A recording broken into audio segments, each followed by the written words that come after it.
ನೋಡೋಣ ಪಂಪನ ಬಗ್ಗೆ. So Pampa most important. ಜನ್ಮಸ್ಥಳ ವೆಂಗಿ ಮಂಡಲದ ವೆಂಗಿಪಳು, ಕಾಲ ಸ್ಥಾನಮಾನ ಶಕ 902, ಕೃತಿಗಳು ಆದಿಪುರಾಣ ಮತ್ತು ವಿಕ್ರಮಾರ್ಜುನ ವಿಜಯ. ಬಿರುದುಗಳು ಇವರನ್ನ ಪಂಪ ರತ್ನತ್ರಯದಲ್ಲಿ ಒಬ್ಬ, ಸರಸ್ವತಿ ಮಣಿಹಾರ, ಸಂಸಾರ ಸಾರೋದು ಅಂತ ಕರೀತಾರೆ. ಇದನ್ನು ನೀವೇನು ಮಾಡಬೇಕು, ಫುಲ್ ಪಾಯಿಂಟ್ಸ್ ಹಾಕಿ ವಾಕ್ಯ ರೂಪದಲ್ಲಿ ಬರೀರಿ. ಅವರನ್ನ ಬಾಗಲಕೋಟೆ ಜಿಲ್ಲೆಯ ಮುದುವಳಲು, ಕಾಲ ಸಾಮಾನ್ಯ ಶಕ ವರ್ಷ 949, ಕೃತಿಗಳು ಸಾಹಸ ಭೀಮ ವಿಜಯಂ, ಅಜಿತ ತೀರ್ಥಂಕರ ಪುರಾಣ ತಿಲಕಂ, ಪರಶುರಾಮ ಚರಿತಂ.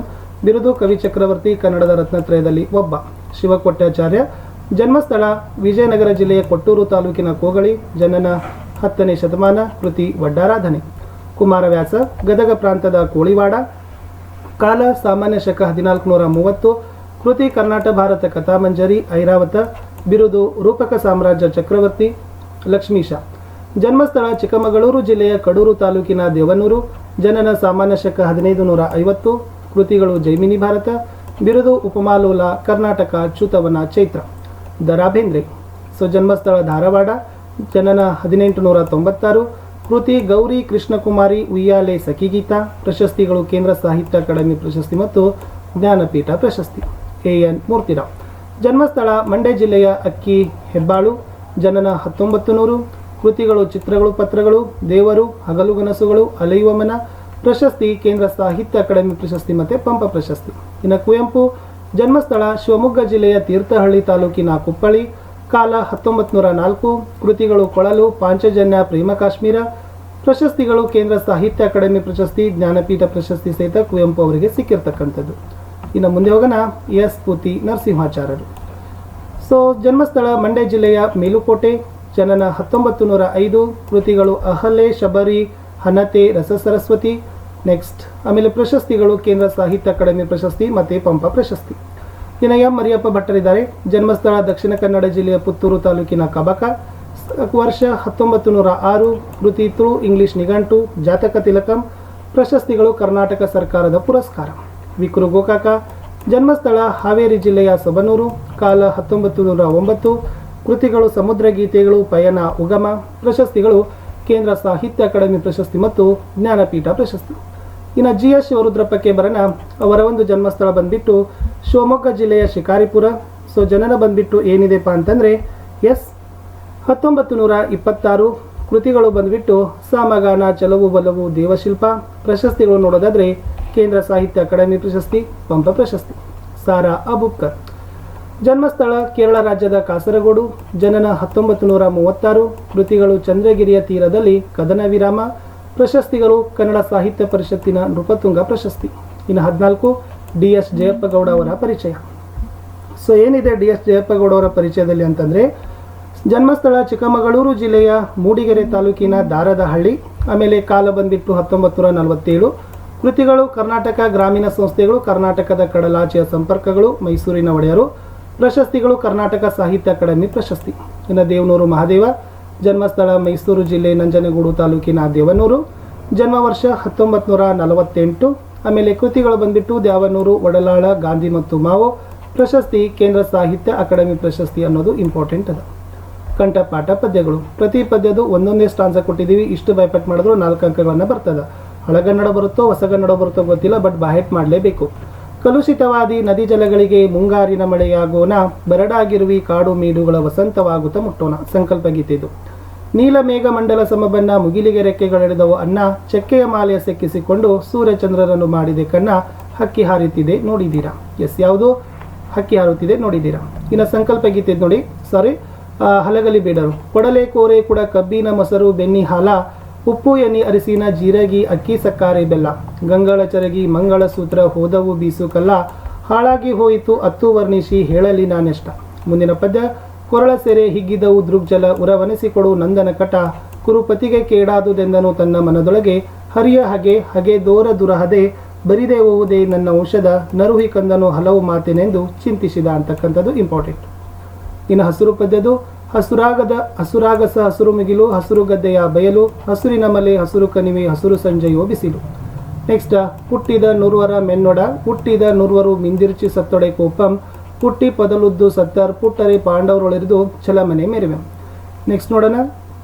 ತೆಗೆದುತ್ತರಿಯ ಮುರಿದು ಕುದುರೆಯ ಗಳಕ್ಕೆ, ಬಿಗಿದು ಕದಳಿ ದ್ರುಮಕ್ಕೆ, ಕಟ್ಟಲ್ಕೆ ಮುನಿಸುತ್ತರ್, ಮಿಗೆ ನಡುಗಿ ಬೇಡ ಬೇಡ ರಸುಗಳ ವಾಜಿಯಂಬಿಡು ಬಡವರೆಮ್ಮ ನೆನಲು ನಗುತೆ ಪಾರ್ವರ ಮಕ್ಕಳಂಜಿದೊಡೆ ಜನಕಿಯ ಮಗನಿದಕ್ಕೆ ಬೆದರುವನೆ ಹೋಗಿ ನೀವೆಂದು ಲವ ನಗಡು ತನದಿಂದೆ ಬಿಲ್ದಿವನೇರಿಸಿ ತಿಳಿ ಜೇಗೈದು ನಿಂತಿರ್ದನು. ಇನ್ನು ಅಂತರ್ಬನಾರ್ಗೆ ಪಿರಿದುಮಿದೆ ಭ್ರಾಂತೃದೇಲಂ ದ್ರೋಣನೆಂಬಲೆ ಪಾರ್ವನೇಪೆ ವೆಂತನಗೆ ಕಳೆಯನೆ ನೊಂಕೊತ್ತಪ್ಪ ನರಿಯನೆಂದು ಸಭೆಯೊಳು ನುಡಿದವು ಅಂತಕ್ಕಂಥದ್ದಿದೆ. ಇದು ಕೂಡ ಮೋಸ್ಟ್ ಇಂಪಾರ್ಟೆಂಟ್ ಇತ್ತು. ಇನ್ನು ನಿಮಗೆಲ್ಲ ಗೊತ್ತಿರ್ಬೋದು ಯಾವ ಪಾಠದ ವಾಕ್ಯ ಯಾರು ಯಾವಾಗ ಹೇಳಿದ್ರು ಅಂತಕ್ಕಂಥದ್ದನ್ನ ಸಂದರ್ಭಗಳಿದ್ದಾವೆ. ಸ್ವಲ್ಪ ಇವುಗಳನ್ನು ನಾನು ಏನು ಮಾಡ್ತೀನಿ ನೋಡ್ರಿ. ನಮ್ಮ ಭಾಷೆಯಲ್ಲಿ ಇರ್ತಕ್ಕಂಥ ವಾಕ್ಯಗಳು ಸಂಸ್ಕೃತಿಯ ಇತಿಹಾಸ ಉಳಿಯಿತು, ಒಂದು ತಾಯಿಯ ಗಾನದ ಶ್ರುತಿಯಂತೆ ತಕ್ಕುದೇ ಬೆರೆಸಲಿಕೆ ಘೃತಮುಮಂ ತೈಲಮುಮಂ ಸೆರೆ ಏನಿದೆ ಸಿಗುರು ತೆಗೆದ ಕಬ್ಬಿನಂತೆ ಉಷ್ಣ ಹರಿದ ಹಾಲಿನಂತೆ. ಇದು ಎಂ ಮರಿಯಪ್ಪ ಭಟ್ರು ಬರೆದ ನಮ್ಮ ಭಾಷೆ ಗದ್ಯ ಪಾಠದ ಒಂದು ಏನಿದೆ ವಾಕ್ಯಗಳು ಆಗಿದ್ದಾವೆ. ಸೊ ಜಸ್ಟ್ ವಾಕ್ಯಗಳನ್ನಾದರೂ ನೋಡಿಕೊಂಡ್ರೆ ನೀವು ಆರಾಮಾಗಿ ಅದನ್ನು ಏನು ಮಾಡ್ತೀರಪ್ಪ ಅಂದರೆ ಬರೀತೀರಿ. ಸೊ ವ್ಯಾಘ್ರಗೀತೆದಿದೆ, ಖಂಡವಿದಕ್ಕೋ ಮಾಂಸವಿದಕ್ಕೋ ಗುಂಡಿಗೆ ಬಿಸಿ ರಕ್ತವಿದಕ್ಕೋ ದೇವರೇ ಮರಹತ್ತುವಷ್ಟು ಅವಕಾಶ ಕರುಣಿಸು, ನಾನು ಮುಖ ಮೇಲಾಗಿ ಬಿದ್ದಿದ್ದೇನೆ, ಹುಲಿ ಈಗ ಎಷ್ಟು ಹಸಿದಿರಬೇಕು. ಇವು ನಾಲ್ಕು ಕೂಡ ಏನಪ್ಪ ಅಂದರೆ ಎನ್ ಮೂರ್ತಿರಾವ್ ಅವರು ಬರೆದಿರ್ತಕ್ಕಂಥ ವ್ಯಾಘ್ರಗೀತೆ ಗದ್ಯ ಪಾಠದ ವಾಕ್ಯಗಳು. ಭಾಗ್ಯಶಿಲ್ಪಿಗಳು ಇಲ್ಲಿ ನೋಡಿ, ಸಾಮಾಜಿಕ ಕಾನೂನುಗಳು ಹರಿಕಾರ, ಮೈಸೂರು ಸಂಸ್ಥಾನಕ್ಕೆ ಮಾದರಿ ಸಂಸ್ಥಾನ ಎಂಬ ಕೀರ್ತಿ ಪಾತ್ರವಾಯಿತು, ಅವರ ಸಾಧನೆ ಕಿರೀಟಕ್ಕೆ ಮತ್ತೊಂದು ಗರಿ ಸೇರಿತು, ಶಿಕ್ಷಣಕ್ಕಾಗಿ ಶಿಕ್ಷಣವಿರಬೇಕು, ನಾಳೆ ಮಾಡುವುದನ್ನು ಹಿಂದೆ ಮಾಡು, ಹಿಂದೆ ಮಾಡುವುದನ್ನು ಈಗಲೇ ಮಾಡು, ಕೈಗಾರೀಕರಣ ಇಲ್ಲವೇ ಅವನತಿ, ತಾವು ಕಡಿಮೆ ಮಾತನಾಡಿದ್ದೀರಿ, ಹೆಚ್ಚು ಕೆಲಸ ಮಾಡಿದ್ದೀರಿ. ಇದು DS ಜಯಪ್ಪಗೌಡವರು ಬರೆದಿರುವ ಭಾಗ್ಯಶಿಲ್ಪಿಗಳು ಗದ್ಯಪಾಠದ ವಾಕ್ಯಗಳು. ಇನ್ನು ಎದೆಗೆ ಬಿದ್ದ ಅಕ್ಷರದಲ್ಲಿ ನೋಡಿ, ಹಾಗಾದರೆ ನಿಮಗೆಲ್ಲ ಮನೆ ಉಂಟಾ ನನ್ನ ಮಕ್ಕಳ, ಹಾಗಾದರೆ ಎಲ್ಲರಿಗೂ ಮನೆ ಆಗೋ ನನಗೆ ಮನೆ ಬೇಡ, ಯಾವ ಜೀವಿ ತನ್ನಷ್ಟಕ್ಕೆ ತಾನಿಲ್ಲ. ನೆಕ್ಸ್ಟ್ ಇರೋದೇನಪ್ಪ ಅಂದರೆ, ಅವರವರಿಗೆ ಅವರವರ ಪ್ರಜ್ಞೆಯೇ ದೇವರು, ಈ ಸಮಷ್ಟಿ ಮನಸ್ಸಿನಲ್ಲಿ ಎಲ್ಲರೂ ಇರ್ತಾರೆ, ನಡೆಯಿಂದ ನುಡಿ ಹುಟ್ಟಿದರೆ ಅದು ಅರಿವು, ಅದು ಮಾತ್ರವೇ ಅದು ಜಾಗತೀಕರಣ. ಇದು ದೇವನೂರು ಮಹದೇವ ಬರೆದ ಎದೆಗೆ ಬಿದ್ದ ಅಕ್ಷರ ಎಂಬ ಗದ್ಯಪಾಠದ ಸಾಲುಗಳು. ಸಂಕಲ್ಪ ಗೀತೆ ಪದ್ಯದ ಸಾಲುಗಳು ಯಾವೆಲ್ಲ ಬರ್ಬೋದು? ಪ್ರೀತಿಯ ಹಣತೆ ಹಚ್ಚೋಣ, ಮುಂಗಾರಿನ ಮಳೆಯಾಗೋಣ, ಹೊಸ ಭರವಸೆಗಳ ಕಟ್ಟೋಣ, ಹೊಸ ಎಚ್ಚರದಳು ಬದುಕೋಣ, ಹಡಗನು ಎಚ್ಚರದಲ್ಲಿ ಮುನ್ನಡೆಸೋಣ, ಅಡ್ಡಗೋಡೆಗಳ ಕೆಡವುತ್ತ ಸೇತುವೆಯಾಗೋಣ. ಇದು GS ಶಿವರುದ್ರಪ್ಪ ಅವರು ಬರೆದ ಸಂಕಲ್ಪ ಗೀತೆ ಪದ್ಯದ ಸಾಲುಗಳು. ಇನ್ನು ಹಕ್ಕಿ ಹಾರುತ್ತಿದೆ ನೋಡಿದಿರಾದಲ್ಲಿ ನೋಡ್ಕೊಡ್ರಿ. ರೆಕ್ಕೆಗಳೆರಡು ಪಕ್ಕದಲ್ಲುಂಟು, ಸಾರ್ವಭೌಮರ ನೆತ್ತಿಯ ಕುಕ್ಕಿ, ಬಲ್ಲರೋ ಯಾರ ಹಾಕಿದ ಹೊಂಚ, ಹೊಸಗಾಲದ ಹಸು ಮಕ್ಕಳ ರಸಿ, ಮಂಗಳ ಲೋಕದ ಅಂಗಳಕೇರಿ. ಸೊ ಇದು ಕೂಡ ದ ರಾ ಬೇಂದ್ರೆ ಅವರು ಬರೆದಿರುವ ಹಕ್ಕಿ ಹಾರುತ್ತಿದೆ ನೋಡಿದಿರಾ ಎಂಬ ಪದ್ಯಪಾಠದ ಸಾಲುಗಳು. ಇನ್ನು ಕೌರವೇಂದ್ರನ ಕೊಂದೆ ನೀನು ಅಂತ ನೋಡಿ, ಅಲ್ಲಿ ರವಿ ಸುತನ ಕಿವಿಯಲ್ಲಿ ಬಿತ್ತಿದನು ಭಯವ ಅಂತಕ್ಕಂಥದ್ದಿದೆ. ಆಮೇಲೆ ಬಾಯಿದಂಬುಲಕ್ಕೆ ಕೈಯಾನುವರೆ ಅಂತ ಇದೆ. ಜಿಯ ಹಸಾದವೆಂಬುದು ಕಷ್ಟ ಅಂತಕ್ಕಂಥದ್ದಿತ್ತು. ಆಮೇಲೆ ಇಲ್ಲಿ ನಿನ್ನೆಪದೆಸೆಯ ಬಯಸುವನಲ್ಲ ಅಂತಕ್ಕದ್ದನ್ನು ಸಹಿತ ಕೊಟ್ಟಿದ್ದಾರೆ. ನೆಕ್ಸ್ಟ್ ಇರೋದು ಮೇದಿನಿ ಪತಿ ನೀನು ಅಂತಕ್ಕಂಥದ್ದಿದೆ. ಆಮೇಲೆ ನೀನು ಹೇಳೆ ಕರ್ಣಚಿತ್ತ ಗ್ಲಾನಿ ಅಂತಕ್ಕಂಥದ್ದಿದೆ. ಆಮೇಲೆ ಇಲ್ಲಿರ್ತಕ್ಕಂಥದ್ದು ಏನದಪ್ಪ ಅಂದ್ರೆ, ಮಾರಿಗೌತನವಾಯಿತು ನಾಳಿನ ಭಾರತವು ಅಂತಕ್ಕದ್ದನ್ನು ಕೊಟ್ಟಿದ್ದಾರೆ. ಮಹಿಯ ರಾಜ್ಯದ ಸಿರಿಗೆ ಸೋಲುವವನೆಲ್ಲ, ನಿನ್ನಯ ವೀರರ ಇವರನ್ನು ನೋಯಿಸೇನು ರಾಜೀವ ಸಕನಾನಿ ಅಂತಕ್ಕದ್ದನ್ನು. ಸೊ ಇದು ಕುಮಾರವ್ಯಾಸ ಬರೆದಿರುವ ಕೌರವೇಂದ್ರನ ಕೊಂದೆ ನೀನು ಎಂಬ ಪದ್ಯಪಾಠದ ಸಂದರ್ಭದ ಸಾಲುಗಳು ಇತ್ತು. ಇನ್ನು ಈ ಛಲಮನೆ ಮೆರೆವಂತಕ್ಕಂಥ ಪದ್ಯಪಾಠಕ್ಕೆ ಹೋಗೋಣ. ನೆಲಕ್ಕಿರುವೆನೆಂದು ಬೆಗೆದಿರೆ ಛಲಕ್ಕಿರುವೆಂಬಂತ ಇದೆ. ಸಮರದೊಳನ ಗಜ್ಜ ಪೇಳೆ ಮಾವುದು ಕಜ್ಜಂ, ಪಾಂಡವರೊಳೆರೆದು ಛಲಮನೆ ಮೆರುವೆಂ, ಮೇನಾಯ್ತು ಕೌರವಂಗ ವನಿತಾಳಂ, ಕೊಲಿಸಿದ ನೆಲನೊಡನೆ ಮತ್ತೆ ಪದುವಾಳದ ಪೇನೆ ಅಂತ ಇದೆ. ಇದು ರನ್ನ ಬರೆದಿರ್ತಕ್ಕಂಥ ಛಲಮನೆ ಮೆರುವಂತಕ್ಕಂಥ ಪದ್ಯಪಾಠದ ಸಾಲುಗಳು. ಇನ್ನು ಯುದ್ಧ ಗದ್ಯ ಪಾಠಕ್ಕೆ ನೋಡೋದಾದ್ರೆ, ದಯವಿಟ್ಟು ನಾನು ಬಾಗಿಲು ತೆಗೆಯಿರಿ, ನಾನು ಗಾಯಗೊಂಡಿದ್ದೇನೆ, ನಾಕೆಯನ್ನ ಪರೀಕ್ಷಿಸುವೆ, ಬಿಸಿ ನೀರು ಸಿದ್ಧಪಡಿಸಿ ಅಂತ ಕೇಳಿದ್ದಾರೆ. ನೆಕ್ಸ್ಟ್, ಯುದ್ಧಕ್ಕೆ ಹೋದ ತನ್ನ ಮಗನ ಕಣ್ಣುಗಳಂತೆಯೇ ಇವೆಯಲ್ಲ, ನನ್ನ ಮೊಮ್ಮಗುವಿನ ಹೆಣವಿದೆ ಅಲ್ಲಿ, ಅದನ್ನು ನೋಡಿ. ಇದು ಸಾರಾ ಅಬೂಬ್ಕರ್ ಅವರು ಬರೆದಿರುವ ಯುದ್ಧ ಗದ್ಯ ಪಾಠದ ಸಾಲುಗಳು. ಇನ್ನು ಶಬರಿ ಪಾಠಕ್ಕೆ ನೋಡೋದಾದ್ರೆ, ಔದಿ ಮರುಳು ನಮ್ಮೆಡೆಗೆ ಬರುತ್ತಿಹುದು, ನಾಚುತಿಹನೆ ಪೂಜ್ಜಯೇ ನೊಲುಮೆಯಿಂದ, ತಾಯಿ ದಾರಿಗರಿಗೆ ಬೀಡಿಲಿ ದೊರೆಯುವುದೇ, ಬೆಳಕಿಗೊಲಿದವರ ಉರಿಯುವ ಬತ್ತಿಯ ಕೊರುಕ ಕಾಣರು, ರೂಪಿನಂತೆ ಮಾತು ಕೂಡ ಎನಿತುದಾರವಾಗಿದೆ. ಇದು ಪೂತಿ ನರಸಿಂಹಾಚಾರ್ಯ ಅವರು ಬರೆದಿರುವ ಶಬರಿ ಎಂಬ ಗದ್ಯಪಾಠದ ಸಾಲುಗಳು. ಇನ್ನು ಲಂಡನ್ ನಗರ ನೋಡೋದಾದ್ರೆ ಸ್ನೇಹಿತರೆ, ನಿಮ್ಮ ದೇಶದ ಗೌರವ ಕಾಯಿರಿ, ಇದು ದೊಡ್ಡದಾದ ರಾಷ್ಟ್ರ, ಹೊತ್ತೆ ಹಣ, ಯಾರನ್ನು ತುಳಿದರೇನು, ಎಲ್ಲಿ ಹಜ್ಜಿ ಹಾಕಿದರೇನೋ, ಎಲ್ಲವೂ ಅಷ್ಟೇ ಮಣ್ಣು ಮಣ್ಣು. ಪ್ರವಾಸ ಶಿಕ್ಷಣದ ಒಂದು ಭಾಗ ಅಂತ ಕೇಳಿದರೆ, ಅದನ್ನು ಕೂಡ ನೋಡ್ಕೊಡ್ರಿ. ಅದು ಕೂಡ ಮೋಸ್ಟ್ ಇಂಪಾರ್ಟೆಂಟ್ ಆಗಿರ್ತಕ್ಕಂಥ ಸಾಲುಗಳಿತ್ತು. ಸೊ ಇದು ವಿಕ್ರು ಗೋಕಾಕ್ ಅವರು ಬರೆದಿರುವ ಲಂಡನ್ ನಗರ ಅಂತಕ್ಕಂಥ ಗದ್ಯಪಾಠದ ಸಾಲುಗಳು. ಇನ್ನು ಅಗ್ನಿಭೂತಿ ವಾಯುಭೂತಿಯರ ಕಥೆಯಿಂದ ಬರ್ತಕ್ಕಂಥ ಮುಖ್ಯವಾಗಿರ್ತಕ್ಕಂಥ ಸಾಲುಗಳಂದ್ರೆ, ಕನ್ನ ನೀರಂ ತೀವಿ ನೆಲನಂ ಬರೆಯುತ್ತೀರಿ ಅಂತ ಇದೆ. ವಿದ್ಯಾರ್ಥಿಗಳ ಗಾಯುದೀಪನ್ ಕಲ್ವೆ ಮೆಂಬಂತಿಯೋಳ್ ಬಂದರಿ ಪೊಡೆ ಅಂತಕ್ಕಂಥದ್ದಿದೆ. ಸೊ ನೆಕ್ಸ್ಟ್ ನೋಡೋದಾದ್ರೆ ಸ್ನೇಹಿತರೆ ಸಾಲುಗಳು, ಪಸ್ರಂ ರೊಟ್ಟೆ ನಿರ್ಲಿರ್ದಕ್ಕೆ ಮುಳುಗಿದ್ದೀರಿ ಅಂತ ಇದೆ. ಪಂಡಿತ ಜನವೆಲ್ಲ ಮೆಚ್ಚಿ ಬೀಗಚ್ಚಳಿಸಿ ಅಂತ ಕೇಳಿದ್ದಾರೆ. ಸೊ ಇದು ಶಿವಕೋಟ್ಯಾಚಾರ್ ಅವರು ಬರೆದಿರುವ ಸುಕುಮಾರ ಸ್ವಾಮಿಯ ಕಥೆ ಎಂಬ ಗದ್ಯಪಾಠದ ಸಾಲುಗಳು. ಇನ್ನು ಹಸಿರು ಪದ್ಯಕ್ಕೆ ಹೋಗೋದಾದ್ರೆ, ಹಸುರಾದುದು ಕವಿಯಾತ್ಮಂ ಬೇರೆ ಬನ್ನವನೇ ಕಾಣೆ, ಹಸುರು ಹಸುರಳಿಯೋ ಉಸಿರು, ಹಸುರತ್ತಲ್ ಹಸುರಿತ್ತಲ್ ಹಸುರೆತ್ತಲ್, ಹಸುರಿನ ಮೇಲೆ ಹಸುರರು ಕಣಿವೆ, ಹೊಸ ಪಚ್ಚೆಯ ಜಮಖಾನೆ ಅಂತ ಕೊಟ್ಟಿದ್ದಾರೆ. ನೆಕ್ಸ್ಟ್ ಹಕ್ಕಿಯ ಕೊರಳಿಂಪು ಹಸುರು ಅಂತಕ್ಕಂಥದ್ದಿದೆ. ಸೊ ಇದು ಕೂಡ ಏನಪ್ಪ ಅಂದರೆ ಕುವೆಂಪು ಅವರು ಬರೆದಿರ್ತಕ್ಕಂಥ ಹಸುರು ಅಂತಕ್ಕಂಥ ಪದ್ಯಪಾಠದ ಸಾಲುಗಳಿದ್ದಾವೆ. ಇದು ಕೂಡ ಮೋಸ್ಟ್ ಇಂಪಾರ್ಟೆಂಟ್ ಆಗಿತ್ತು. ಅದನ್ನು ಕೂಡ ತಾವೇನು ಮಾಡಬೇಕಾಗಿತ್ತು ಸ್ನೇಹಿತರೆ, ನೋಡ್ಕೋಬೇಕಿತ್ತು.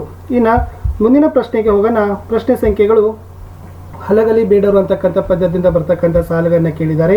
ಸೊ ಇಲ್ಲಿ ಯಾವೆಲ್ಲ ಸಾಲುಗಳು ಬರ್ಬೋದಪ್ಪ ಅಂದ್ರೆ, ಎಲ್ಲ ಜನರಿಗೆ ಜೋರ ಮಾಡಿ ಕಸಿದುಕೊಳ್ಳಿರಿ ಹತಾರ, ಜೀವ ಸತ್ತು ಹೋಗುವುದು ಗೊತ್ತಾ, ಹೊಡೆದರೋ ಗುಂಡ ಕರುಣ ಇಲ್ಲದಂಗ, ಕೆಟ್ಟು ವರ್ಣಿಸಿ ಹೇಳಿದೆ ಕಂಡಷ್ಟು, ಒಳಗಿನ ಮಂದಿ ಗುಂಡು ಹೊಡೆದರೋ ಮುಂಗಾರಿ ಸಿಡಿಲ ಸಿಡಿದಂಗ, ಹೊಡೆದರೋ ಗುಂಡ ಕರುಣ ಇಲ್ಲದಂಗ. ಇವುಗಳನ್ನು ಡಾಕ್ಟರ್ BS ಗದಗಿಮಠ ಅವರು ಬರೆದಿರುವ ಹಲಗಲಿ ಬೇಡರು ಅಂತಕ್ಕಂಥ ಪದ್ಯಪಾಠದ ಸಾಲುಗಳು.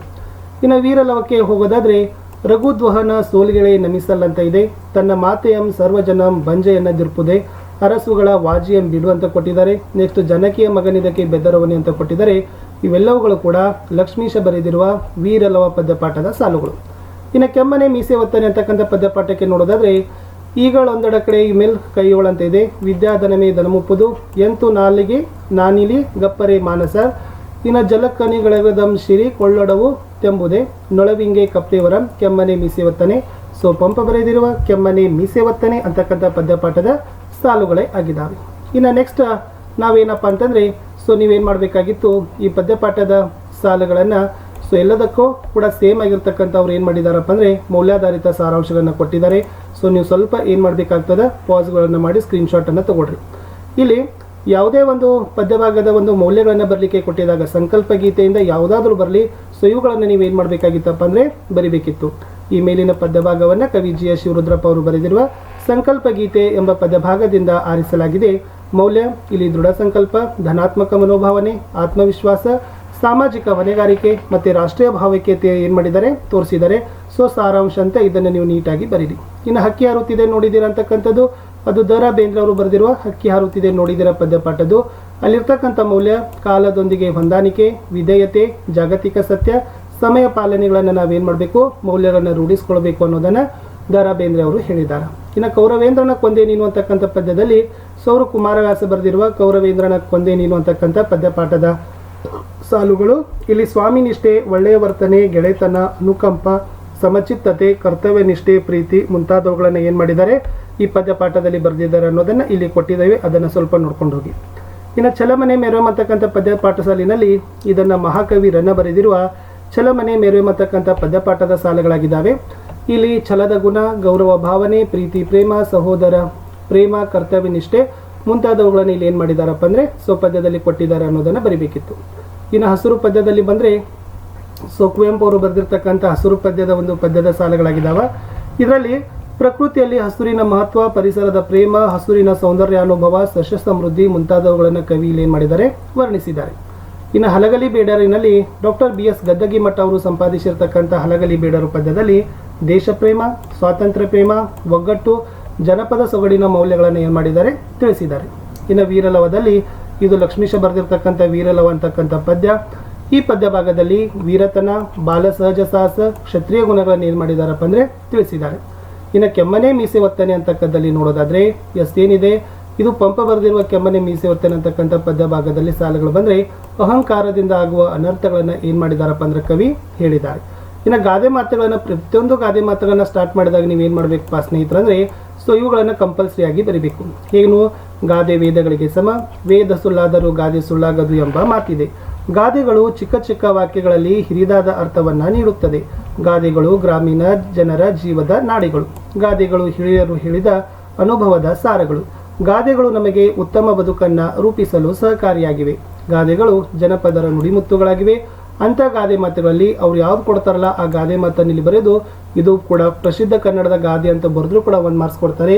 ಈ ಗಾದೆ ಮಾತುಗಳನ್ನು ಏನು ಮಾಡ್ಬೇಕು, ನೀವು ಒಬ್ಬ ವಿದ್ಯಾರ್ಥಿ ಜೀವನ ಆಗಿರ್ಬೋದು ಅಥವಾ ಮನುಷ್ಯನ ಜೀವನದಲ್ಲಿ ಅದರ ಮಹತ್ವವನ್ನು ನೀವೇನು ಮಾಡಬೇಕಪ್ಪ ಅಂದರೆ ತಿಳಿಸ್ಬೇಕು. ಓಕೆನಾ. ಒಂದು ಉದಾಹರಣೆಯುಕ್ತವಾಗಿರ್ತಕ್ಕಂಥ ಮೌಲ್ಯ ಬರೆದ್ರೆ ಖಂಡಿತವಾಗಿ ನಿಮಗೆ 3ಕ್ಕೆ 3 ಅಂಕಗಳನ್ನು ಕೊಡ್ತಾರೆ. ಇನ್ನು ಅಪಠಿತ ಗದ್ಯ ಇದೆ, ಪ್ಯಾಸೇಜ್ ಇದೆ. ಸೊ 2 ಪ್ಯಾರಾಗ್ರಾಫ್ ಇದೆ. ಫಸ್ಟ್ ಪ್ಯಾರಾಗ್ರಾಫ್ದಲ್ಲಿ ಒಂದು, ಅಲ್ಲಿಂದ ಒಂದು ಪ್ರಶ್ನೆ ಇರ್ತದೆ, 1ನೇ ಪ್ಯಾರಾಗ್ರಾಫು. ಸೆಕೆಂಡ್ ಪ್ಯಾರಾಗ್ರಾಫ್ದಾಗಿಂದ ಒಂದು ಇರ್ತದೆ. ನೀವೇನು ಮಾಡಬೇಕು, ಪ್ರಶ್ನೆಯಲ್ಲಿರ್ತಕ್ಕಂಥ ಶಬ್ದಗಳನ್ನು ವಾಕ್ಯದ ಯಾವ ಯಾವ ಸಾಲುಗಳಿದಾವೆ ಅನ್ನೋದನ್ನು ನೋಡಿ ಕಂಪ್ಲೀಟ್ ಆಗಿರ್ತಕ್ಕಂಥ ಅದರ ಹಿಂದಿನ ಮತ್ತು ಮುಂದಿನ ಸಾಲುಗಳನ್ನಾದರೂ ಬರೀರಿ, ಓದಿ ಬರೀರಿ. ಅಷ್ಟೇ ಇಲ್ಲಂದ್ರೆ ಇದಾದರೂ ಟ್ರಿಕ್ಸ್ಗಳನ್ನು ನೀವು ಓದ್ಕೊಳ್ರಿ. ಪ್ರಶ್ನೆಯಲ್ಲಿರ್ತಕ್ಕಂಥ ಶಬ್ದಗಳನ್ನು ಆ ಪ್ಯಾರಾಗ್ರಾಫ್ ಖಂಡಿಕೆಯಲ್ಲಿ ಇರ್ತಾವ, ಅವುಗಳಿಂದ ನೀವು ಕಂಪ್ಲೀಟ್ ಆಗಿ ಅದನ್ನೇನು ಮಾಡಬೇಕು, ಬರಿಬೇಕು. ಇನ್ನು ಇಲ್ಲಿ ಮನವಿ ಪತ್ರಗಳನ್ನು ಬರೀತಕ್ಕದ್ದನ್ನೇ ರೂಢಿಸ್ಕೊಳ್ರಿ, ಭಾಳ ಈಸಿ ಅದ. ಸೊ ಮನವಿ ಪತ್ರ ಬರಿಬೇಕಾದ್ರೆ ನಾಳಿಂದನೇ ಡೇಟಾ ಕೊಡ್ರಿ, ದಿನಾಂಕ. ಇಲ್ಲಿ ಏನು ಕೊಟ್ಟಿದ್ದಾರೆ ನೋಡ್ರಿ, ಬೀದಿಗೆ ದಾರಿ ದೀಪ ಹಾಕಿಸುವಂತೆ ದಕ್ಷಿಣ ಕನ್ನಡ ಜಿಲ್ಲೆಯ ಬಂಟ್ವಾಳ ತಾಲೂಕಿನ ಚನೈತೋಡಿ ಗ್ರಾಮದ ರಾಮಚಂದ್ರನ್ ಎಂದು ಭಾವಿಸಿಕೊಂಡು ನೀವು ಪತ್ರ ಬರೀರಿ ಅಂತ ಕೇಳಿದ್ದಾರೆ. ಸೊ ಗ್ರಾಮ ಪಂಚಾಯತಿ ಅಧ್ಯಕ್ಷರಿಗೆ. ಸೊ ಆಲ್ರೆಡಿ ಅವ್ರ ಹೆಸರು ಕೊಟ್ಟಿದ್ದಾರೆ. ಸೊ ಏನು ರಾಮಚಂದ್ರ, ಆಮೇಲೆ ಏನು ಚನೈತೋಡಿ ಗ್ರಾಮ, ಬಂಟ್ವಾಳ ತಾಲೂಕು, ದಕ್ಷಿಣ ಕನ್ನಡ ಜಿಲ್ಲೆ, ಇದನ್ನು ಕಂಪ್ಲೀಟ್ ಆಗಿ ಇಲ್ಲಿ ಬರೀಬೇಕು. ಆಮೇಲೆ ಯಾರಿಗೆ ಬರಿ ಅಂದಿದ್ದಾರೆ, ಅಧ್ಯಕ್ಷರು ಗ್ರಾಮ ಪಂಚಾಯತಿ ಚನೈತೋಡಿ ಬಂಟ್ವಾಳ ದಕ್ಷಿಣ ಕನ್ನಡ, ಅದು ಕೂಡ ಬರೀಬೇಕು. ಆಮೇಲೆ ಏನು ಬರೀರಿ, ಕಂಪಲ್ಸರಿ ಮಾನ್ಯರು ಅಂತ ಬರೀರಿ. ವಿಷಯಕ್ಕೆ ಬರಿ, ವಿಷಯ ಏನದ, ನಿಮ್ಮ ಬೀದಿಗೆ ದಾರಿ ದೀಪ ಹಾಕಿಸುವಂತೆ ಬರಿಬೇಕು. ಬೀದಿ ದೀಪ ಅಳವಡಿಸುವಂತೆ ಕೋರಿ ಮನವಿ ಪತ್ರ ಅಂತ ಬರೀರಿ. ಆವಾಗ ನಿಮ್ಮ ಬೀದಿಯಲ್ಲಿ ಭಾಳಷ್ಟು ನಾಯಿಗಳಿದಾವೆ. ಸೊ ಆಮೇಲೆ ರಾತ್ರಿ ವಯಸ್ಕರಿದ್ದಾವೆ, ವಿದ್ಯಾರ್ಥಿಗಳ ಪರಿಸ್ಥಿತಿಗಳಿದ್ದಾವೆ. ಆ ಕಾರಣಕ್ಕಾಗಿ ನೀವೇನು ಮಾಡಬೇಕಾಗಿತ್ತು, ಬೀದಿ ದೀಪಗಳನ್ನು ಆಗಿರ್ಬೋದು ಅಥವಾ ರಸ್ತೆ ದೀಪಗಳು, ಆಮೇಲೆ ಕಂಟಿನ್ಯೂ ಆಗಿರ್ತಕ್ಕಂಥ ನಿರಂತರ ವಿದ್ಯುತ್ ಪೂರೈಕೆ ಮಾಡಬೇಕಂತ ವಿನಂತಿಯನ್ನು ಮಾಡಿ ಇಲ್ಲಿ ಧನ್ಯವಾದಗಳೊಂದಿಗೆ ಅಂತ ಬರೆದು ಸ್ಥಳ ದಿನಾಂಕವನ್ನು ಹಾಕಬೇಕು. ಇಲ್ಲಿ ನಿಮ್ಮ ವಿಶ್ವಾಸಿ ಅಂತ ಸಹಿ ಬರಿಬೇಕು. ಹೊರ ವಿಳಾಸ ಹಾಕಿದ್ರೆ ನಡೀತದೆ. ಇವರಿಗೆ ಮಾನ್ಯ ಅಧ್ಯಕ್ಷರು ಗ್ರಾಮ ಪಂಚಾಯತಿ ಕಚೇರಿ, ವಾಮದಪ್ಪದ ಅಂಚೆ, ಬಂಟ್ವಾಳ ತಾಲೂಕು ಅಂತ ಬರೆದ್ರೆ ನಿಮಗೆ ಕಂಟಿನ್ಯೂ ಆಗಿ ಏನು ಮಾಡ್ತಾರಪ್ಪ ಅಂದ್ರೆ 5ಕ್ಕೆ 5 ಮಾರ್ಕ್ಸ್ಗಳನ್ನ ಕೊಡ್ತಾರೆ. ಸೊ ಇದನ್ನಷ್ಟು ಸ್ವಲ್ಪ ಚೆನ್ನಾಗಿ ನೋಡ್ಕೊಡ್ರಿ.